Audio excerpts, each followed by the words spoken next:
आपका मंत्री बड़ी फड़फड़ाहट कर रहा है ना, इसलिए आया हूँ। क्यों फड़फड़ाहट में मिटा देंगे और कार्यकाल पूरा नहीं करने देंगे, चिंता मत करो। तो पता है कि मैं तो पायलट को सीएम बनाना चाहता था, गहलोत करने पक्ष वही था, लेकिन इनको मैं तैयार करता हूँ, वो सड़क जाते मुझे छोड़कर। लेकिन और चोरी मुन्ना, आपका मंत्री बड़ी फड़फड़ाहट कर रहा है ना, इसलिए आया हूँ। उसकी फड़फड़ाहट में मिटा देंगे और कार्यकाल पूरा नहीं करने देंगे, चिंता मत करो।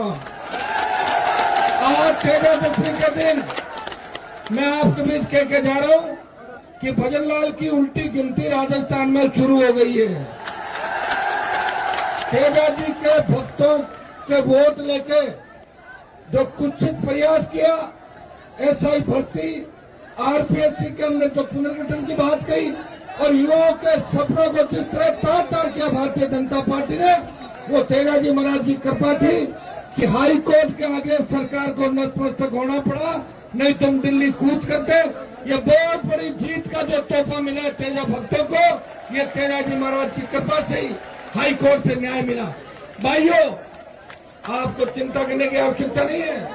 देश में बहुत बड़ी हमारे हाथ की जो रेखा है उसमें यह जरूर है कि हमारे यहाँ से गए हुए लोग थोड़े समय के लिए लड़ सकते हैं, लेकिन अंतिम लड़ाई होती है ना, लड़ाई के अंदर अंतिम कौन जीतता है?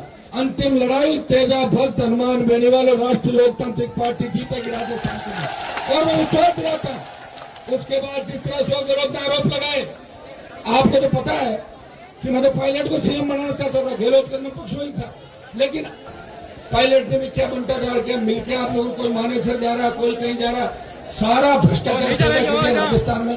कितना सीधा राजस्थान था हमारा, महिला उत्पीड़न में 1 नंबर पर आ गया राजस्थान।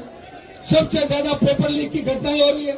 दिल्ली हम जाते हैं, बाहर के एमपी कहते हैं कि साहब हमारे बच्चों को डिग्री नहीं मिल रही है, कोई राजस्थान से डिग्री दिला दोगे क्या? फर्जी डिग्रियों का गढ़ बन गया राजस्थान। और विश्वास दिलाता हूं, सबको ठीक करेंगे। जिन जिन ने बदमाशी करी है, समय लग सकता है, लेकिन हनुमान बेनीवाल रुकने थकने वाला नेता नहीं है।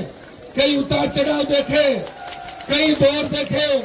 मुझे तो ताजाराम जी प्रधान जी वो जमाना याद आ गया जब धर्मेंद्र मुझे हराने के लिए टंकी पर चढ़ गया था 2003 का, कि मैं तो नीचे आ रहा हूँ, नहीं तो हनुमान को हराओ। लोगों का ठीक है, धर्मेंद्र पढ़ नहीं जाए, बजाटा मुझसे उसका नाम था, 2-2,500 वोट से मैं हार गया।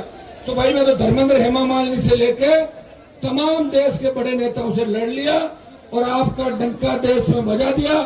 जब मोदी तीनों कृषि बिल लाया था, तब उत्तर प्रदेश, हरियाणा, दिल्ली, वहां के हमारे नेताओं की जंग लग चुकी थी। तेजा जी के भक्त हनुमान बेनीवाल ने उनके कहने से मोदी की सत्ता को ठोकर मारी और सड़कों पे आपके साथ रहा और किसानों को न्याय दिलाया। जब सेना के सम्मान के अंदर अगर हुंकार ललकार भरी, तो जोधपुर में 2 लाख जवानों की रैली करी, जिसमें बाड़मेर जिले से लाखों हजारों की तादाद के अंदर आप लोग आए थे।